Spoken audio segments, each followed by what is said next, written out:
Should we consider environmental effects when buying comics?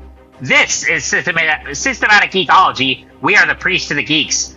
Sorry, it is Friday night and we're recording, so if you can't tell, it's the end of the week, but hey, we are here. I'm very excited to talk about this topic. I am Kevin Schaefer, here with two of my favorite geekologists, Joshua Knoll, Will Rose. How are you guys tonight? I'm great, because I'm here with you guys. Yes. Yeah, it's a Friday night, and I'm here helping my mom down in Wilmington, but I got my spare mic, the Last Jedi mic, that Joshua gifted me with, some headphones, and I'm ready to geek out with you guys. I couldn't be. I love that he paused to people. think, does this count as a gift? I know. The Last Jedi mic. I think it's a great gift. I love The Last Jedi. We've had that talk. You guys can go back and watch that. I was saying, if you've not seen that episode, it is very quality. There's a playlist of each of us specifically in the show notes, and they could find that episode in any of our playlists. Nice. Yeah. I like it. Very cool. Awesome. Well, guys, before we get into the main topic, what have you been geeking out on lately? Will, we'll start with you. Yeah, in terms of comics, it's a good time to be a comic fan. My stack of comics this week were just some great comics. Number one on the top that I wanted to read, Justice League Unlimited, Mark Waid, Dan Mora. Dan Mora is... Man, I should have went first. up there, one of my favorite artists currently in the game, in the biz. And Mark Waid, of course, with his DC knowledge. Great. And I have a good... Mark Waid story at a Comic-Con at some point that we'll share a little time. My run-in with him is super I met fun. him too. Nice. Awesome dude. Yep. So I love that. And then everybody knows I'm a big-time surfer. The new season of the World Surf League, which is kind of like NFL, NBA of World of Surfing, happens next week at Bonsai Pipeline in Hawaii. The new season starts. And one of my favorite surfers, Caitlin Simmers, the current women's world champ surfer, who is like 17, 18, maybe 19 years old. She's super rad. Just dropped a new video on YouTube called Blouse. Go out and watch it. She is pushing the limits in women's surfing. She's so good. She's so rad. Check that out. It's only about a 20-minute clip of her surfing, and she's awesome. So that is what I'm geeking out on these days. Awesome. Josh, I know Will stole one of yours, but any that or any other comics? Yeah. Justice League Unlimited is incredible. But since he listed a few, I'll just... I've also been, for another secret collaboration project between Systematic Geekology and Whole Church Podcast, I've been reading the Alias comics. So I've been geeking out a little bit on the character Kilgrave and David Tennant, as always. And since you did a bunch, I'm going to do one more. Obviously, it's January 24th. This is actually, because of all the craziness in my life, probably later tonight, I'll finish all of the Kingdom Hearts games this year for the first time. And I think this is the longest it's ever taken me to finish all the Kingdom Hearts games in a year. 24 days. Wild. What have you been geeking out on, Kevin? I was going to say what your record is, but yeah. Yeah. I think 2 days. Well, okay. It depends when you count.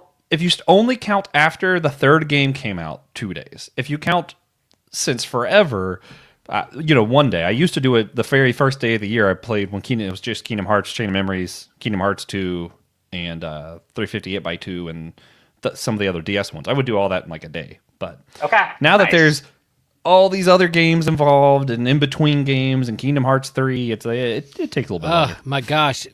Joshua, you're going to have me drunk before the end of this thing. It's a drinking game. Every time it says Kingdom Hearts, I have to take a sip. Well, you're going to be wasted. Yeah, I'm sorry. God. I now, part of my Christmas presents was a Kingdom Hearts lanyard that I have on my keychain. So now it's just constantly on display because I have it hanging out in my pocket. So anytime someone's like, oh, what's that? I'm like, this is a great time. I get to geek out and talk about the greatest video game franchise of all time. Yeah. Well, you need to keep your mind sharp for this discussion. Yeah. This is a versus. This is a versus. You're supposed to be representing the other side, so I got to get him nice and wasted first, so I can win the debate. I'm doomed. It's not a real debate, for the record. Cue up C-3PO going, we're doomed. We're doomed. Very tactical, Joshua. And then real quick, what I'm geeking out on, like I read The Penguin Volume 1 written by Tom King, which I didn't know right when I picked it up. It was part of an ongoing, so I did really enjoy it. The only thing is like it's a lot of setup, and because the first issue is great, and then the basic premise is that the Penguin has been retired, kind of thought dead, and living in Metropolis, and then he gets recruited by an agent of Amanda Waller to rebuild his empire in Gotham and kill Batman. So it has a great setup, but a lot of that trade is just him building up his team and kind of like reforming the empire and getting back into his roots. Still very well done, great art. So I did enjoy that. And the only other quick thing is that kind of random, but I watched all 3 Equalizer movies this week for the first time. And Nice. I don't know. I think part of it is like, I mean, who doesn't love Denzel and like action movies? But I think part of it was, given the state of the world, I really needed to watch Denzel Washington just like beat up a bunch of bad guys, and it was very cathartic. So I enjoyed this. Real fast. I'm at my mom's and they have Stars, and I pulled up John Wick episode 4, or the 4th movie, and I watched that last night, and it's very cathartic watching John Wick 4. Random fun fact about me, because like I feel like everyone, when you think about stuff I geek out on, you think of Kingdom Hearts and Darkwing Duck. Sorry, Will. I got to win the debate.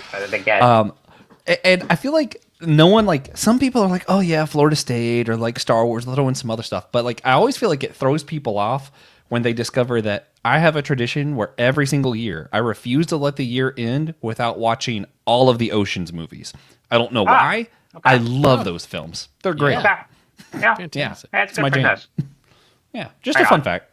Because you mentioned watching all those, I was like, sometimes you just got to have a movie marathon. Yes, but going back to Penguin, like there's the Max series that we loved, and then Tom King, which is Joshua, his favorite author, because he's so wordy in all his graphic novels. I do like some Tom King, but I skipped the Penguin series, but I love Tom King, and so I'm definitely gonna go back and get that graphic novel and read it all the way through in one sitting. It's worth checking out. There's a new Batman comic I just read that I loved, but I forget what it was, so I can't recommend it to you guys. I'll text you later, and the listeners can wonder what it was. Which one? Tom King Penguin, I'm there for it. Since he did Supergirl, Woman of Tomorrow, and that's the next movie they're going to do, or for the DC universe. Ooh, yes. Ooh.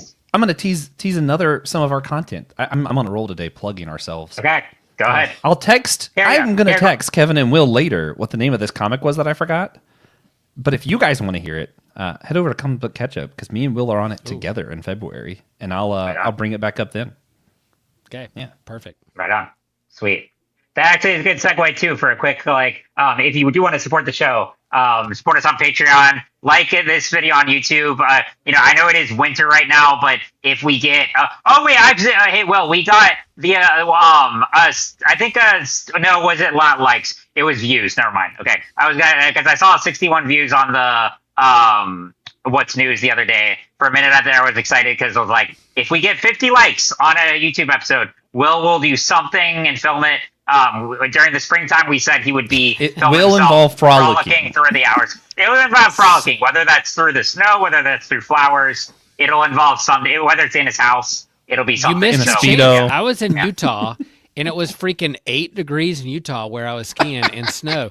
I would have hopped in my bathing suit. In fact, I got in a hot tub in my bathing suit outside, and then hopped in the snow to therapeutic ice my hamstrings and knee in the snow, and then hopped in the hot tub. I would have videotaped that if there would have been 50 likes, but you guys missed it. So we're going to have I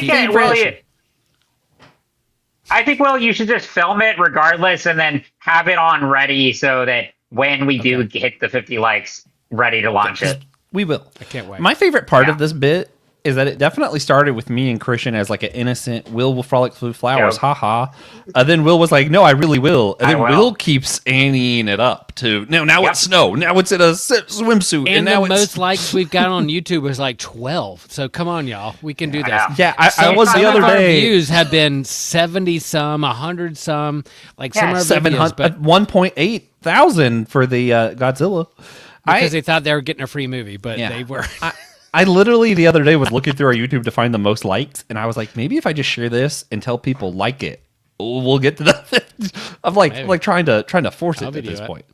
I can't wait. I mean, hey, if you are on YouTube and you're already watching, even if it's for just a few minutes or seconds, even all you got to do is hit the like button. It's so freaking easy, but nobody does it. Yeah.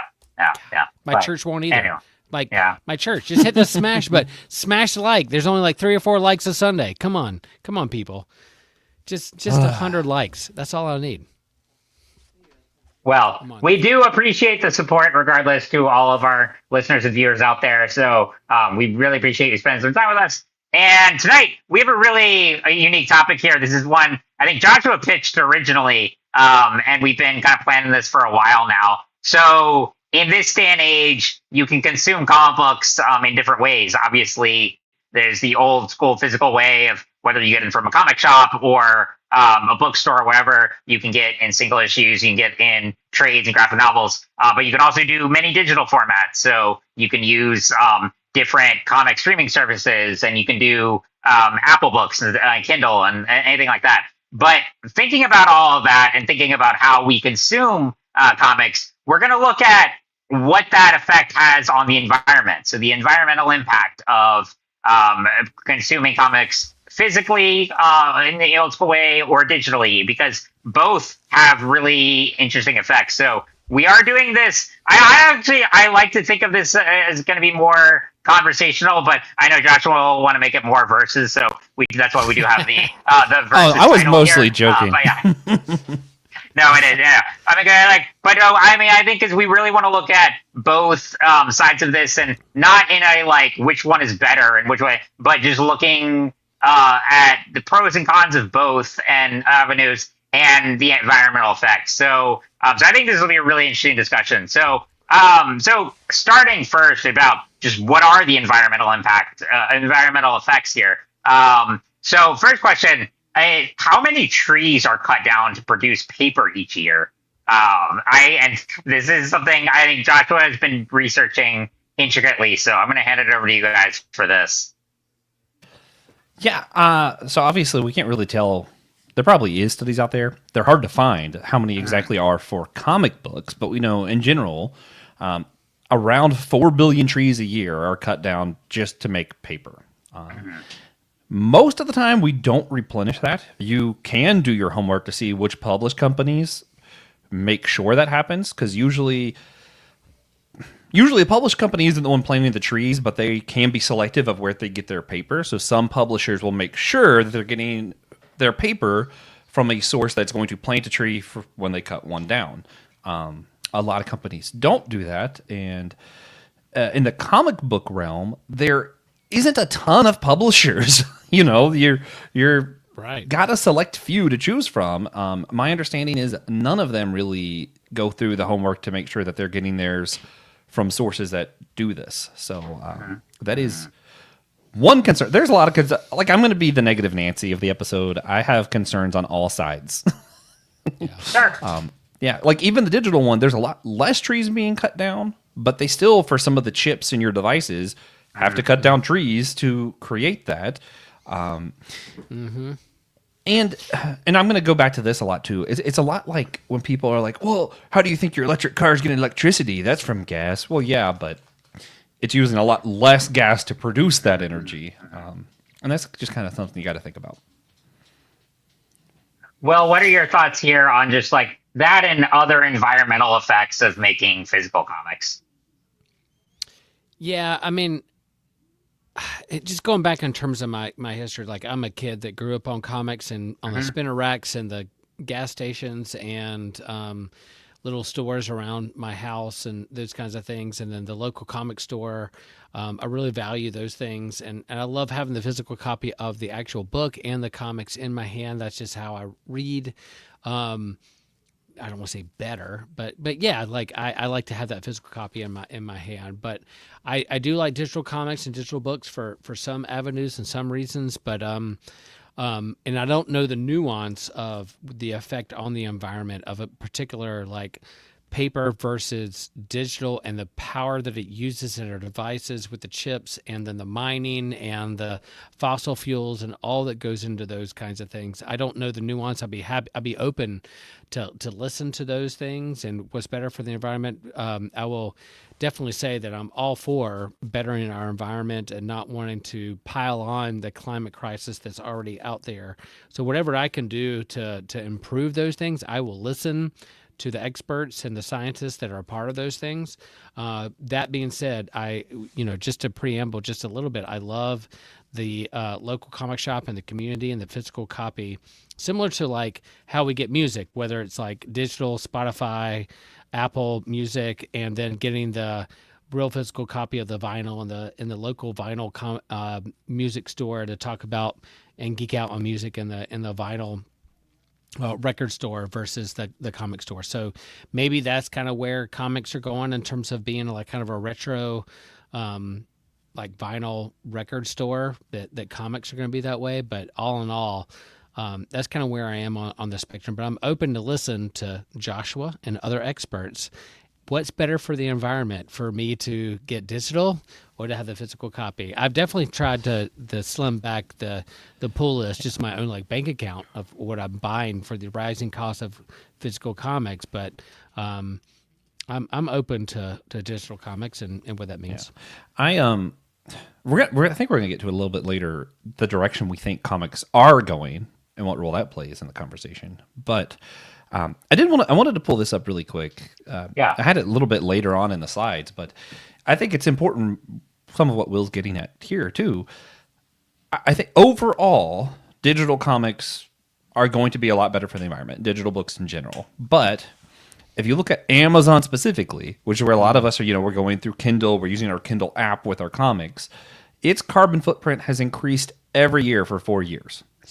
So I don't think anyone should be under the impression that, I got this Kindle and now I'm better for the environment. Well, the Kindle itself might be, but you're supporting Amazon, who is destroying the environment. So that's also an important part of the conversation. Your local comic book shop owner isn't out there wrecking entire, mountainsides and trees for resources. They're just running a comic book shop.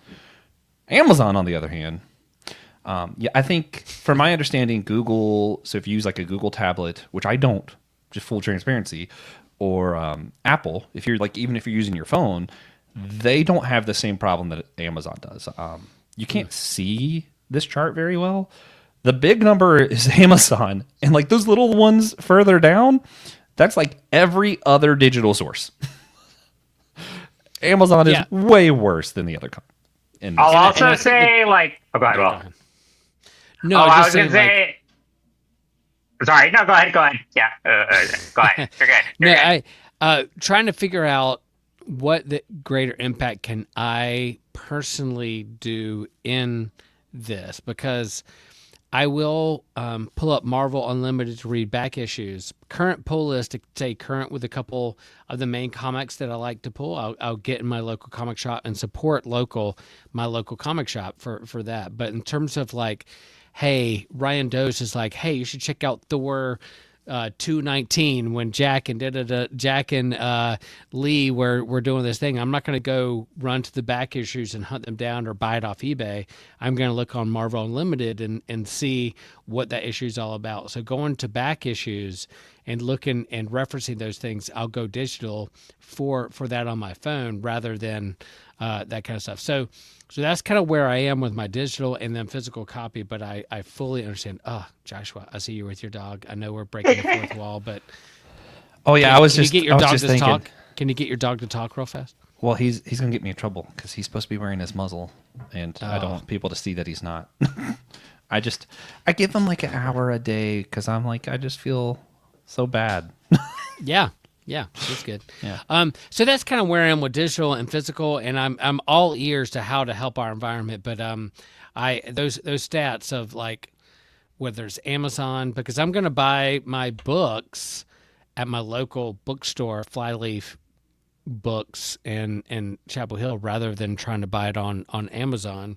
And then I'm going to buy my comics from Ultimate Comics, my local comic store, versus like the big online store. But I think I'm all ears for how that helps the environment and what that means in terms of digital and physical copy of comics. And I think comic creators and independent comic book creators in terms of web comics and how they can put that out there for folks on the internet to get visibility for the story they're trying to tell versus like the big publishers out there, Marvel, DC, Image, and what they do in terms of what they produce. But like there may be an independent comic book creator who has a web comic that you should read, and you don't have to worry about the physical copy, and you're supporting and donating to a creator-owned IP that they're just trying to make it off the thing. So there's that kind of dynamic with how to tell stories in the comic book world too. Yeah, and well, building off that, well, I was gonna say like kind of where I am on this because like I'm sort of in between too because I love physical media. I love like also going to shops and doing it, but from an accessibility standpoint, it's a lot harder for me to read the physical books these days in comics, and so I do read a lot digitally. And Joshua, I'm glad you said this, like because I don't like Amazon. I don't use a Kindle and stuff. I read mainly on my laptop, and for comics, I have better luck getting on Apple. I use like the Apple Books app there to get a lot of my comics, and I use Kobo for a lot of just like prose books and stuff. So but like I do kind of a mix, and so for books that I want to keep going and some of the smaller ones, even if I don't physically read them, I'll go ahead and collect those physically to keep those going, to support them and to support the shop. And then I read a lot, like a lot of DC and Marvel I'll read digitally. But yeah, and I mean, one of the other things about Amazon is that they bought Comixology a few years ago and absolutely ruined it because not only, so sad. Oh my gosh, because like not only is it just like bad, but like it's terribly inaccessible. You can't get it on a desktop, and it just looks awful. So they single-handedly destroyed it. So yes, I'm all for ranting against Amazon. Even though like I'm probably guilty of using it, I mean having Amazon Prime or not, but I also when even like ordering online, like I order through Barnes and Noble or through a local bookstore or whatever, and that's it'd be a much better option there. I also want to bring up too another one to think about in terms of a digital avenue that supports both creators and charities is Humble Bundle, which I know I've brought up on the show before. That's where I've gotten a lot of books through there. A lot of indie publishers use it, and it's really cool because you can pay a very small price for literally hundreds of comics on there, and you're supporting charities while you're doing it. So I like avenues like that where it's not all just supporting a big corporation. Yeah, and I know we were going to get to other reasons later on, other than just the ecology stuff. But right, I mean, we're all. I think we're all in the same camp of like a little bit of both, and probably to different degrees. For me, the closest comic book shop is over an hour away. So it's kind of like I'm pretty limited in my options here. Right. But I actually have 2 Kindles. I don't love Amazon, but I do know that it's cheaper, and honestly, a lot of their products are better. I'm hoping some of the other ones do get better. A lot of this for me goes to a show that Will and I like. I don't know if Kevin likes or not. We'll find out. The Good Place. Good Place. I love The Good Place. Yeah. Because that last season, or maybe it's the second to last, there's a character that they meet who's doing all this stuff because, hey, if I use this water, technically it's coming from this city, and this city supports, it's like all this weird stuff where it's like any little thing I do is technically contributing in a negative way, and that's where they find out that all points are counting as bad place points for everyone. And that's the thing, like, you can get in your head and stress out so much, and that's where one of my favorite. Just quick. One of my favorite moments in The Good Place is when Maya Rudolph goes to Earth for like a minute there, and she comes back. She's like, "Okay, I give up. There's no way to be like completely moral on there. Everything is like contradictory and stuff like that." So I was like, "Yeah, that was great." So it is. Like I mean, there's not really a perfect way of if we were to boycott every company that has immoral practices or anything, then we wouldn't be using like anything. It's a tough balance. Yeah, and I do think there's a way to tell. Like sometimes there's clearly, this is worse than this. Yes. Everyone here will agree. Donald Trump is worse than any other politician. At least in America. It's one of those where like sometimes there is clearly like this is worse, but that doesn't make the other thing better, you know? Like, and then there's sometimes, and I think this is probably one of those times where it's legitimately difficult to tell what is worse, what is better. And you got to make the best choice you can, and that's where I keep leaning into this Christian Taoism, or Taoist Christian is probably how I should say it, because I'm more Christian than Taoist. But like that whole thing that Lao Tzu focuses on of just emptying yourself, and the way is clear. And I think sometimes you got to do that. You can't just stress out on, okay, well, if I do this, I'm supporting Amazon, but if I do this, I'm killing trees, and if I do this, I'm just like chill out a little bit. Be human. Do the best you can. Lean into what is good. And if you got it wrong, you got it wrong. I think it's more important what is your spirit about it. If you're just, I don't give a crap, this is easier for me, so I'm going to do it, that's probably wrong. But if you're doing like, this is the best I can do, and I'm just going to go with this. Cool. Real fast in terms of Good Place, like that episode with Doug obsessing over certain things, I was like, whoever wrote this show maybe has a little inclination of kind of Lutheranism and like works righteousness and grace when it comes to that. And like friend of the show, Aaron Simmons, talks about he can maybe connect us with a philosopher who helped write for the Good Place. I'm planning this in May. I think part of that understanding of wrestling with what I can do and what I can't do, and then what grace is involved, I think is a part of that. As your resident Lutheran minister who talks about grace and unconditional grace, there's so much we can do in response to God's love and grace in our lives. But then, like the works righteousness and being obsessed with doing so much good or not doing enough, I think that was the angst of Martin Luther back in the day of trying to figure that out and trying to do everything he could to be worthy at the feet of God or the divinity, and but yet leaning into like unconditional grace, that like I can do all that I can, but it's all going to come down to God's grace rather than what I do. So all of this is spoken with a word of grace. Like we're going to do the best we can, knowing that we're flawed human creatures, and we're going to have to extend some grace in all of this when it comes to how we navigate the world and what we purchase or invest or divest into. Yeah. And if anyone has ever doubted God's grace, just know that we live in a world where I can argue with and discuss what method we're going to use to read comics with my pastor on the internet.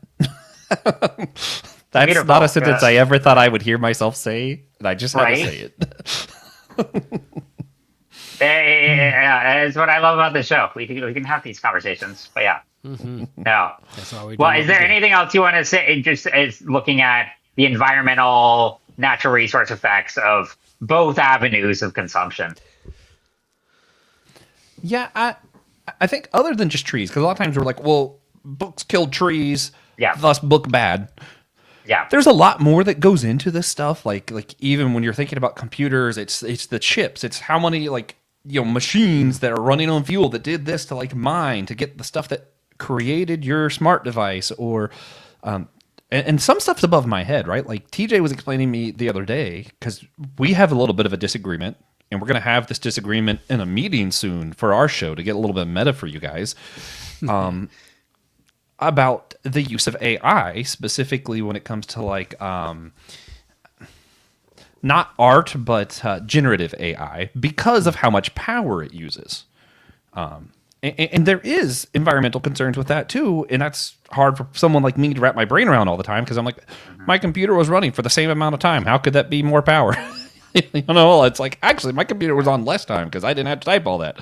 And yet, the creation of this caused a lot of energy.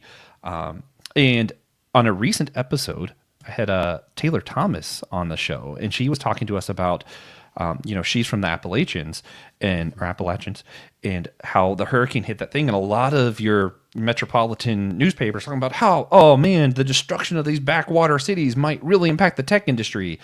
And then look at this image, that's what you're concerned about. And that's the thing too, is I feel like we lose the humanity in a lot of this. Not only are we losing the fact that there's more resources than just trees, right? There's power. There's the stuff that's used to build your computer. Humans. Yeah, and then humans. Yeah. And I think all this is like real cost. And I think my big takeaway is I think it actually might depend how much you read.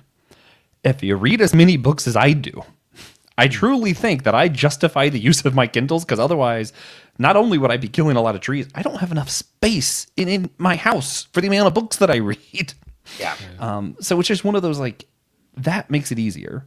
And also, you got to think, like, there's some things, like, for me, a lot of the times it's like, well, if I'm only going to read a comic, like 2 comics a month or something, and I can just pull it up on my phone, I don't have to buy another device. I don't have to, you know what I mean? Like, it's, so there's convenience with, hey, I can either have it in my pocket or drive an hour to get a comic. Ooh. And the gas you use. Yeah, the gas I use to get there. Yeah. And then, like, the human resources. You're winning this argument. There's all kinds of You're little pieces involved. And it's just, it's difficult when you have all these pieces put together. I don't think we can discount any of it. Yeah, I like having the copies of the comics, but then, like, what do I do with it after I've done reading it? Like, do I put it in the long boxes, short boxes that are in my closet? What do I do with it when I'm done? What do I hold on to? What do I let go? Some of those things is kind of storage, and what do I do with these paper comics? And I think, even the owner of our comic book store that Kevin and I both go to at Ultimate Comics in North Carolina, they have full, like, online shows where they're trying to sell, like, back issues and those kinds of things. What do you do with? They have a warehouse full of these comics. So what do you do with these physical copies? At some point, my family is going to be left with these physical copies of these comics. What are they going to do with them? I hear you. What do you do with these comics when you're done? What do they produce? But then the digital convenience versus, but then we'll eventually get to the community of being in the shop and supporting the local business. But I see all those points. I just kind of like to show again, like, it does depend on how many books you read, right? So on average, e-readers produce more than 60 pounds of carbon dioxide gases per unit compared to paper books. So that's 60 pounds more of gas, and a pound of gas is a lot because gas weighs like nothing. It also produces 98 kilowatt hours more use of fossil fuels than what it takes to create a paper books. Wow. So if you're only reading a few books a year, it actually is better for the environment that you don't get an e-reader, right? Yeah. But if you're reading a ton, so that kind of thing I think makes a difference. And also, like you guys brought up a lot of the stuff too, like the physical like there's something about having a physical copy sometimes, right? And like, right. I think the biggest challenge for me when it comes to e-readers, so my biggest thing with physical books is finding a place for them, and I read so much that actually probably would be worse for the environment, and just the convenience of, hey, I have it in my pocket. My biggest challenge against e-readers, though, is what if I want to go to a Comic-Con and G. Willow Wilson decides to go to Heroes Con in Charlotte, and I'm like, well, shit, all my comics are on my phone. Here, take a Sharpie and sign my phone, right? Like, what am I going to do? Right. And, maybe we'll be able to use, like, some of that, like, the stuff that I don't understand. Like, what's it called? The TFGs or whatever? And like, have a special online digital signature she could put on, and I know that it's just her that did it. I don't think we're there yet, though. No. And I don't understand a lot of that. So sometimes I'm going to buy a physical book just in case. She could Sharpie your forearm. She could Sharpie your forearm, and then you get that tattooed in your forearm, and it's always there. Yeah. There you go. And that's the arm that I use to read Miss Marvel and Hunger in the Dusk. So did you bring that up, though, too? Because just as a side thing, like, I mean, I do love getting signatures, but I much prefer getting pictures with creators and, like, actors and everyone else at con, because, like, I want evidence that, like, hey, I met this person. So, I mean, a signature is great, but I'm like, if they, like, I love getting just, like, a picture with them and then, putting that on social media. Oh, yeah. That's one of my favorite pictures that I'm having a hard time finding. Will might actually have it. I don't know. When we went to Heroes Con and I met Scotty Young, I got to share a really fun story with him in person, because I was picking up his Rocket and Groot comics while they were releasing back in 2016. Then I got hit by a truck. And my memory was all messed up, and I couldn't remember. And it was that same year that I met him that I finally remembered them, read them, did a podcast with Will about Rocket and Groot. And then I met Scotty Young. I got to tell him, hey, man, that moment for me where I finally got to finish your series, it was a really healing and powerful moment for me. And like I got to share this moment with him and talk to him, and he was like, man, that means so much. And yeah, so that cool. picture That goes a long way. It's so good. Yeah. And having a physical book to have signed there would have been awesome, but I forgot. No, you got that memory though. I got the and you picture. Yeah, It was yeah, great. exactly. Yeah. Well, I think that is a nice segue into getting into like the community aspect, which I think here there is an element of community, both obviously in physical elements of like going to comic shop, going to cons, but also there's avenues for digital communities as well. So let's just talk about that. Like Sure.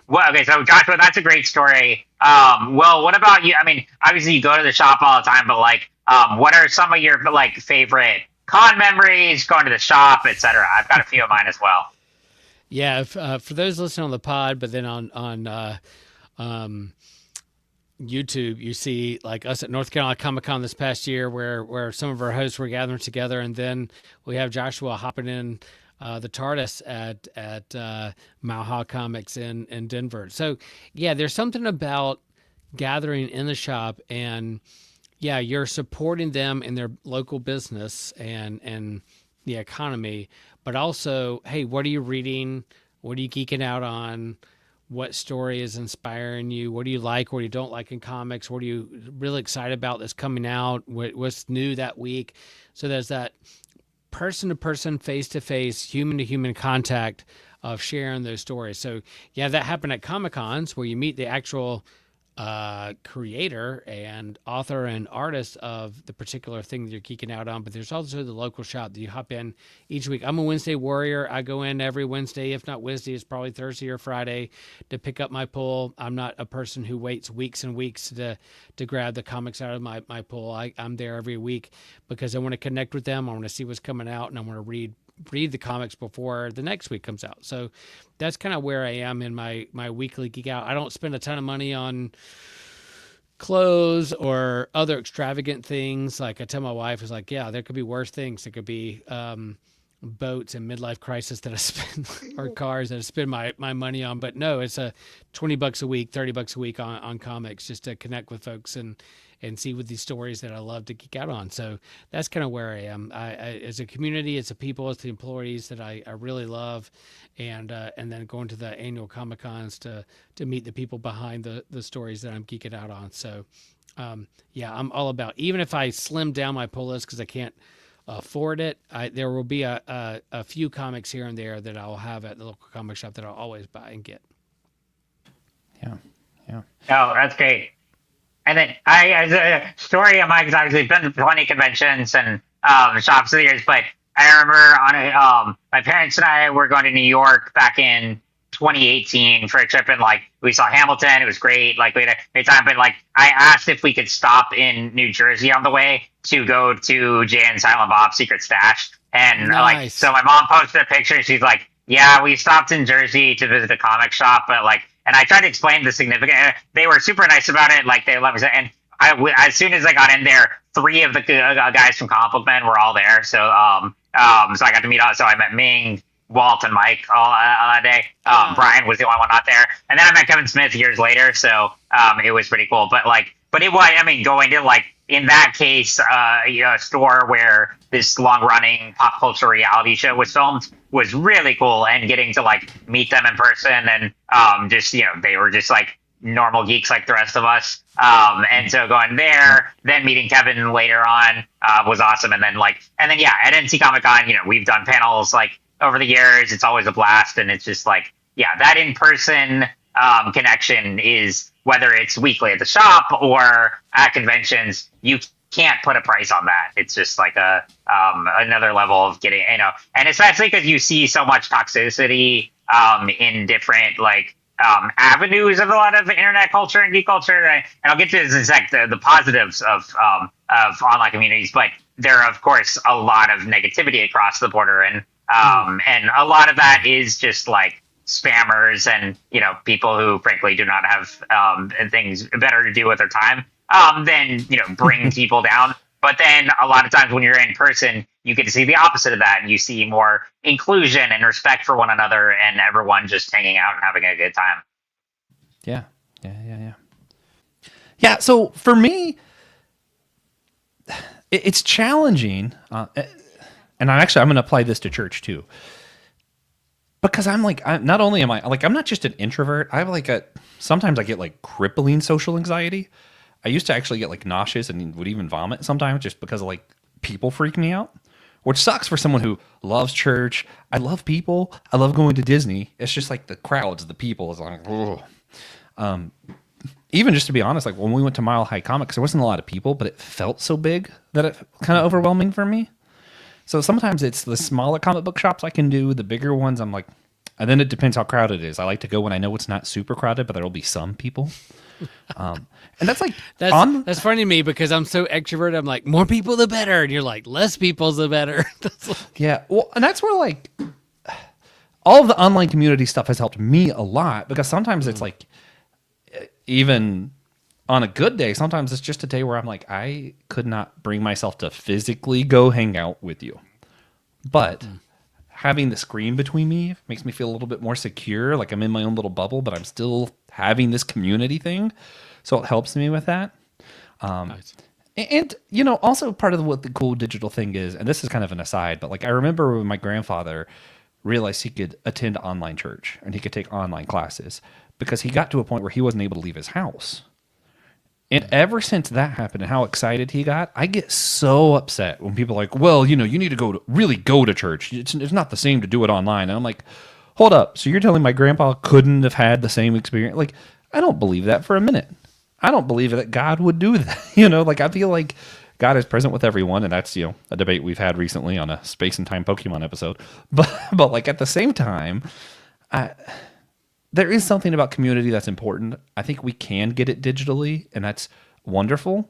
I do think it's different in person, but sometimes people like me find that really challenging. I know I'm not the norm. It's just something I did want to throw out there. No, I'm really glad you brought that up, because it is also a very much an accessibility thing. Because as someone who I am very extroverted, but also there are times where physically I can't get out and stuff like that. So just in the last month, I've been doing church online because it is freezing here to the point where I physically cannot get out the house and drive even to the car and get over it. And so I would love to be in person, but the great thing is with the virtual options, it's my faith formation leader has been able to FaceTime me in, and then I can watch services online. The same goes for, I mean, this podcast. Heck, we would love to do in person, but I love the beauty of being able to record with people, either in different parts of North Carolina or look at Evan in different state, and others, and we have this really thriving community here where the majority of us are virtual. Same goes for my work. I've only ever worked remotely, and I consider some of those people my best friends, and even though some of us have only met in person once maybe, but I am closer with them than a lot of people that I see in quote unquote real life. So absolutely, I think that when it talk about community, yes, I get a lot from being in person with people and going to conventions, going to stores, whatnot.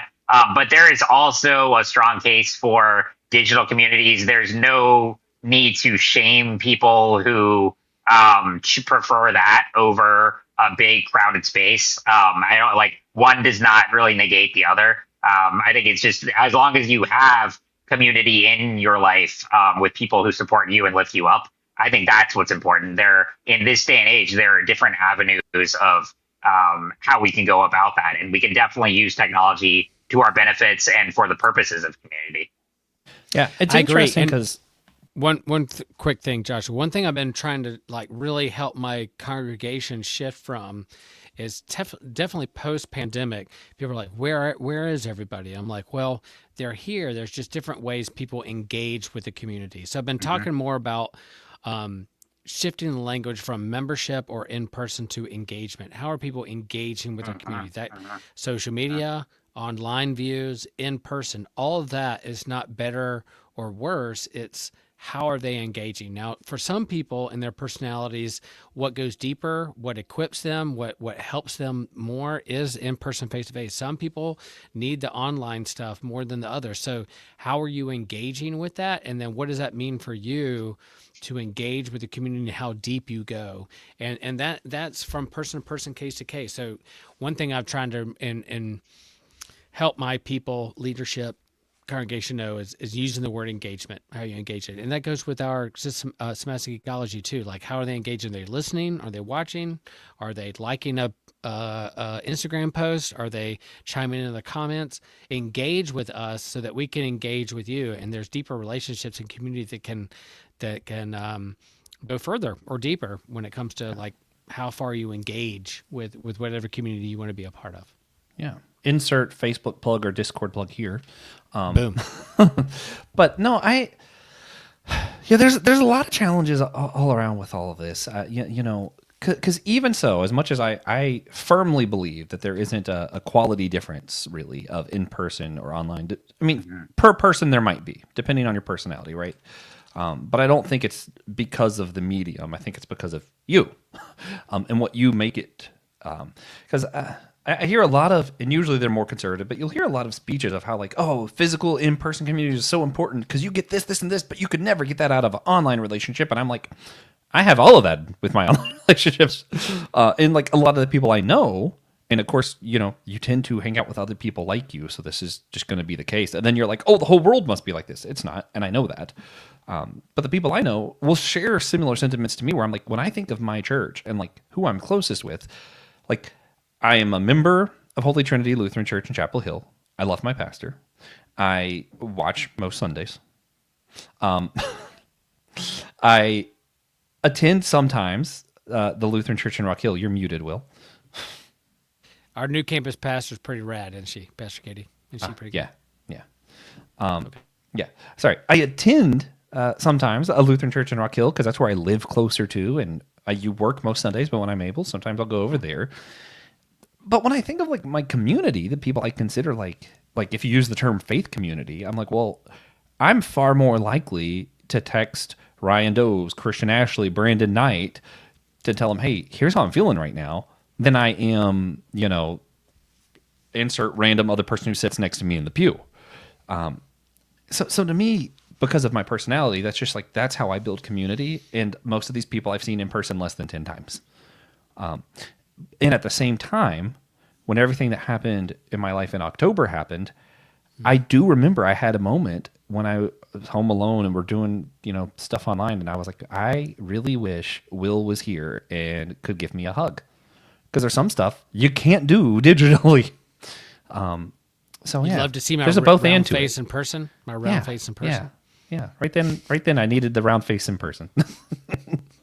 But we made it, and I'm going to see you in person again, and you're going to hug me and tell me it's okay, and that's going to feel great. And that's not something I can get online. Boom. But yeah. Nice. Yeah, and again, I do know that I'm not the norm. I want to show something because when you're talking about how community and how I think a lot of people feel similarly to what Will was expressing earlier. When we look at small businesses, we talk a lot about culturally, we talk a lot about the importance of small businesses. More than 90% of Americans shop at local businesses regularly.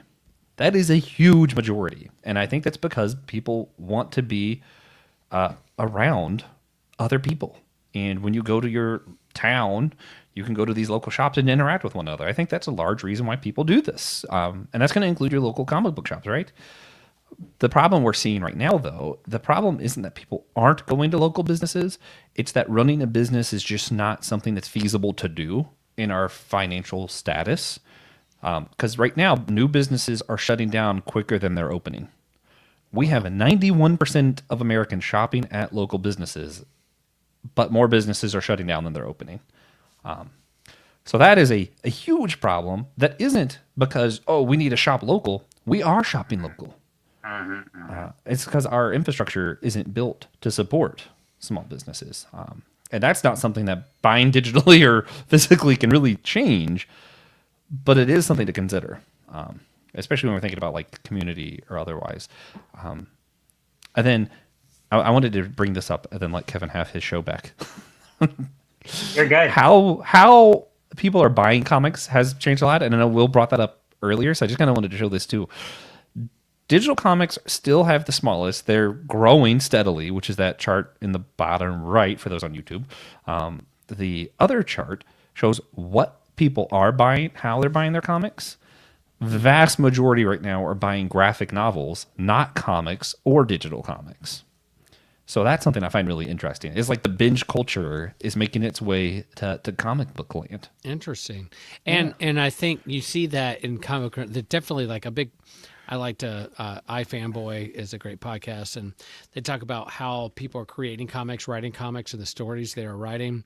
And they write to the graphic novel. So can they have one cohesive story from like 4 comics, 5 or 6 for a graphic novel. And, I don't necessarily see that as a bad thing. Like write a story, finish your story, whatever, write to the graphic novel so that you can have a concise story rather than 100 issues of like ongoing stuff. But then there's something about the one shot comic book that is like a self-contained story in 24 pages that they have to put in there is also pretty cool too. So, anyway, I like the graphic novels. I like the way that's shaped and formed and how they tell a story. I like the one shot. I like the ongoing 100 issue creator team that's telling, it's layered 5-point plot, Chris Claremont, Al Ewing type of storytelling. But I think, writing to the graphic novel and having people buy those and consuming it to put it on their bookshelf, I'm cool with that. I like those too.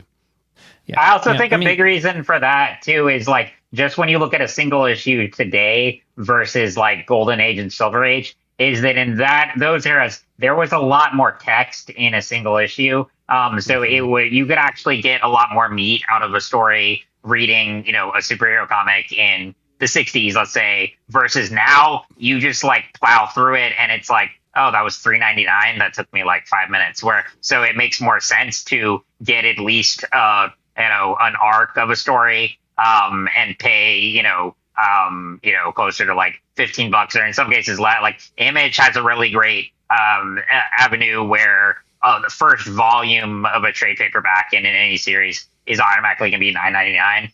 And then especially if you have other deals and stuff like that, it makes more sense to get that. You get a longer story and you get to spend a little time with that versus just plowing through an issue that may not have that much text and dialogue. So that's a big factor too.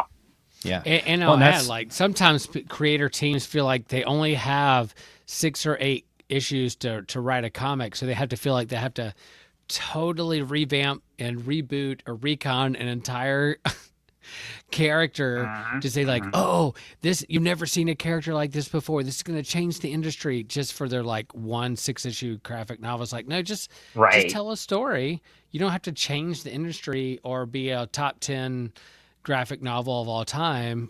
Don't try to swing for the fences. Just tell the story you want to tell. So I think graphic novels are cool, and I'm glad that people can tell their self-contained stories. But I also think like the overreaching or overswinging for like an Alan Moore-esque Watchmen game changer kind of story. I'm like, you don't have to do that every single story arc that it's going to change the business or change the character. Or, oh my gosh, we're going to kill Alfred and he's going to be dead forever. Like, so why'd you do that? But anyway, that's just my issues coming up. Yeah. No, and I think this is very similar to what Kevin and Evan were talking about on What's News recently. I think a lot of times it depends on the artist, right? But for me, my favorite Spider-Man stories tend to be those little one-shots, right? Yeah. So I like the little comic for that. I even remember thinking like Symbol of Truth. It was a continuing story, the Captain America Symbol of Truth that came out a few years ago.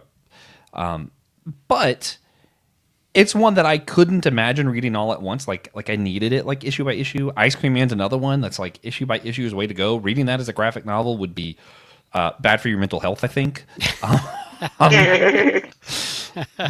But then you have ones like Middle West, Scotty Young. Like I mentioned him before, he's like one of my top 2 favorite writers.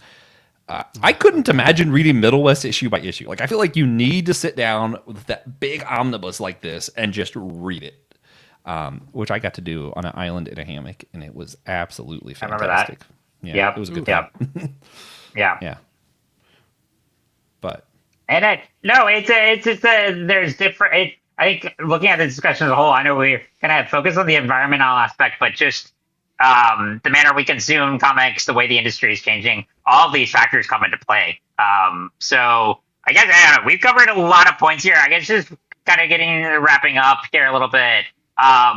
What are just some, because we looked at, I think, about the pros of both, but looking at all that, I guess, do you think it's better to, is there a way to have a balance between the two means of consumption and that be beneficial for both, environmental effects and then also, like we were talking about, supporting friends, creators, local businesses? What does that look like in your minds? Good question. yeah. So I do think that some writers write better to specific ones, right? Like Yeah. that one Nightwing issue. I don't remember. Ugh.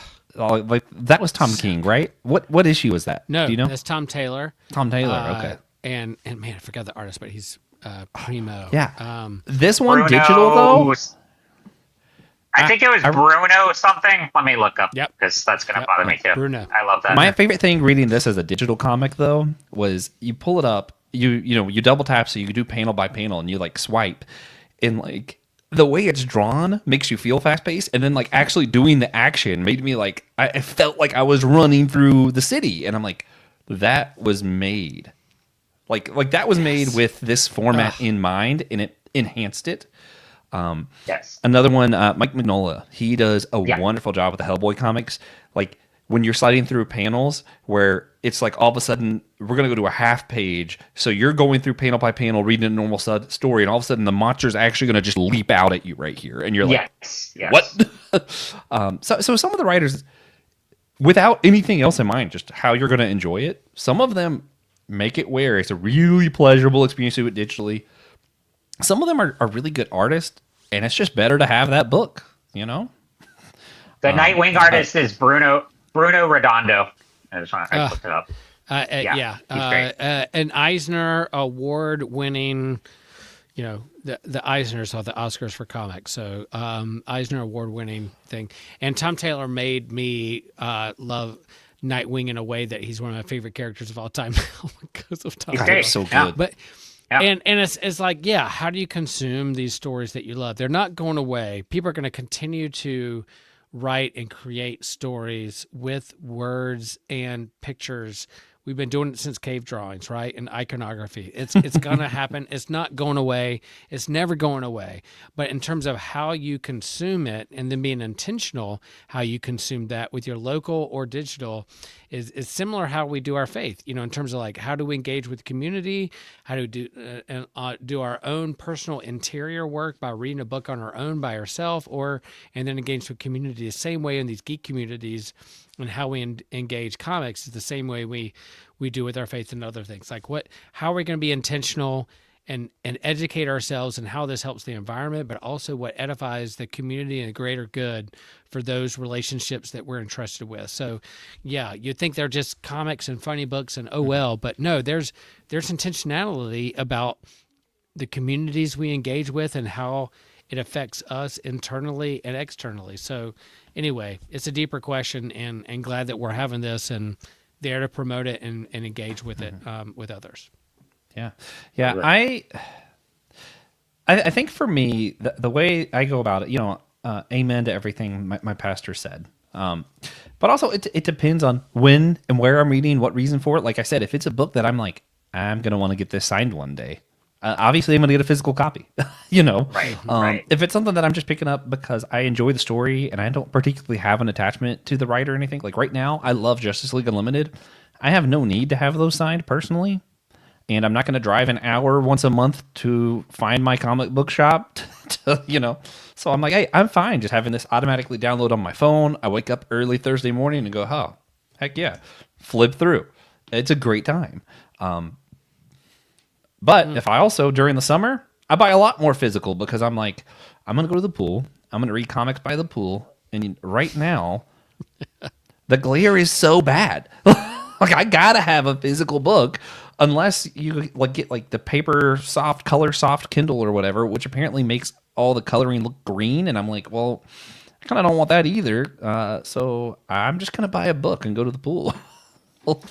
Or you meet Dan Moore or Mark Waid at Heroes Con or something like that. Yeah. And I'm gonna get you Justice League Unlimited #3 with a full spread Swamp Thing that Dan Mora just drew, and you're like, oh, that's the best Swamp Thing I've ever seen drawn in my life. You'd probably have to remind me who they were though, because yeah, I will. And then you're going to go get that page signed by Dan Moore. that would be really cool though. That is a cool page. Dan Moore, we love you. And yeah, it just kind of depends what you're doing for. I think be mindful. If you're just filling up a lot of space with paper books, you probably could help the environment a little bit if you found some that you didn't mind getting electric, ebook version of. But if you're trying to get stuff signed, you don't read that much, especially if you don't read that much, it really is better for the environment to just get a book at that point. So I don't know. There's definitely a both and. There's good and bad of each side of this, I think. And read responsibly. Yeah. Collect responsibly. There we go. we need a shirt that says that though. That's good. Ah, I love that. Read and collect responsibly. Yeah. Responsibly. I like it. Yep. Very cool. Yeah, no, I just echo a lot of your thoughts there too. And I think there's definitely a balance to be had, and but it is definitely when you can, support creators, support local businesses. Like we said too, there's different ways of having community. I think community is fundamental to just our existence, whether you're introverted or extroverted. And so community does not necessarily mean gathering in a huge crowd of people. You can have deep, intimate connections with people online that may be even better than a crowd of people. But then if you are inclined to go to conventions, go, because they are a great time. So it's, I think, it's being nuanced and looking at these things from a multifaceted perspective. Yeah. One more quick word, because if you're like me and crowds freak you out, small groups isn't just a church thing. Even though, Will did start, maybe he wants to talk about God Loves Geeks, and that's kind of what started our whole show. But also, one of the things that's cool on regular ebooks that I haven't seen translated to comics yet that I would love to see, if you're like on Kindle, or I think Google Books does this as well, if a certain line is highlighted a lot, it'll let you know. So you have a little bit of community with that. And I think it would be cool if you also could have like your inner group, like, hey, 3 of your friends liked this passage. You're like, oh, that's kind of cool. Let me text Will and see, hey, why did you like that? Like some of that interaction with the books is really cool that you can do digitally and it be automated. I haven't seen that translated to comics yet. It'd be kind of cool if I was reading my comic and it was like Ryan Doe's liked this panel, and I'm like, yo, Ryan, I saw that. That'd be really cool. That'd be nice. Yeah. God Loves Geeks is not a trademark thing that I own, but all this started because of a small group in my congregation in South Carolina where we were in the narthex after church going, what did you think of the new Marvel movie? What did you think of this? And we were having conversations like, well, let's have longer conversations. Let's meet together in person and have like a book club where we talk about the movies we're watching or a graphic novel or a book. And it became a God Loves Geeks Books Club. And so, yeah, start one in your own community. It could be 2, 3, 4, 5 people that you just connect on Geeking Out, with. It's Dungeons and Dragons or a fantasy novel or a graphic novel or comics, and come together and have a discussion and create your own book club called God Loves Geeks. And you guys geek out on something and share what you're geeking out on and have a deeper discussion of why you resonate with that particular story. And I love that. And that's kind of what started this here, and other things like Church of the Geek and other places.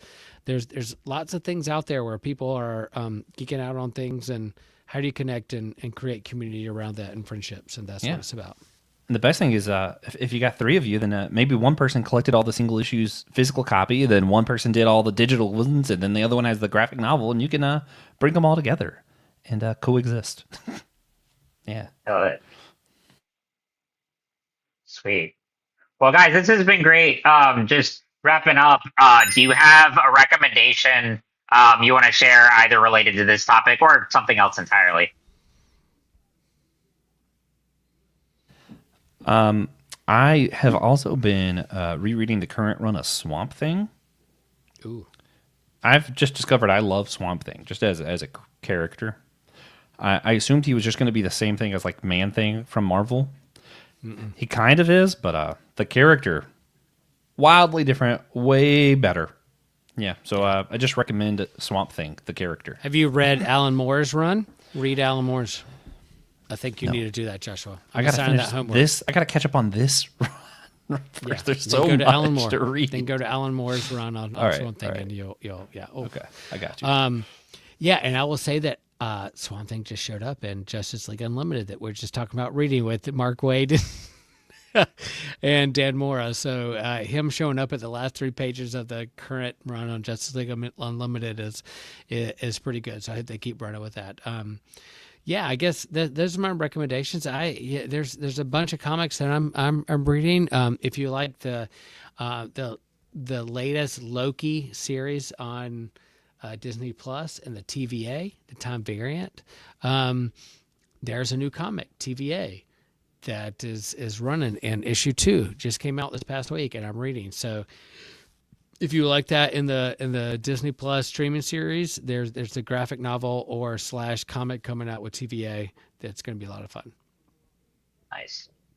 And I'll recommend actually a website. One of my favorite geek websites is Den of Geek, which was, I think they started out in the UK and they have contributors kind of all over, but it's one of my favorites because I really like the thought they put into their articles, and a lot of them are more essay and feature oriented, and it's not clickbait. And they, in addition to the website, obviously, which is free, they also have a quarterly magazine that you can subscribe to, so you get copies of that. And in every issue, they highlight a different comic shop or a different geek business and stuff, which is really cool. So they always have a feature on that. So I really love supporting them. They have a really great team of writers and digital media people there, and the magazines are always really gorgeous. So I like the just kind of community aspect that they have there as well. Yeah, I'm gonna cheat and add one more recommendation because Will reminded me of something earlier of how some artists are releasing stuff just directly online for you to do, and this is like a vague recommendation, but a lot of why manhwa is starting to catch on and not just manga is because artists are able to do this where they're online releasing a page at a time or a page or 2 at a time, and we're getting some pretty cool stories that I haven't been reading myself, but I get to hear TJ and them talk about because people have been reading manhwa online. So you guys keep doing that so I can hear other people tell me what the story was. Nice. I love it. Sweet. Well, guys, this has been a very fun way to spend a Friday night. I enjoyed this discussion thoroughly. So, if you, I want to thank, again, all of our listeners and viewers out there. Please like us on YouTube, subscribe. You can also support us on Patreon, connect with us on Discord.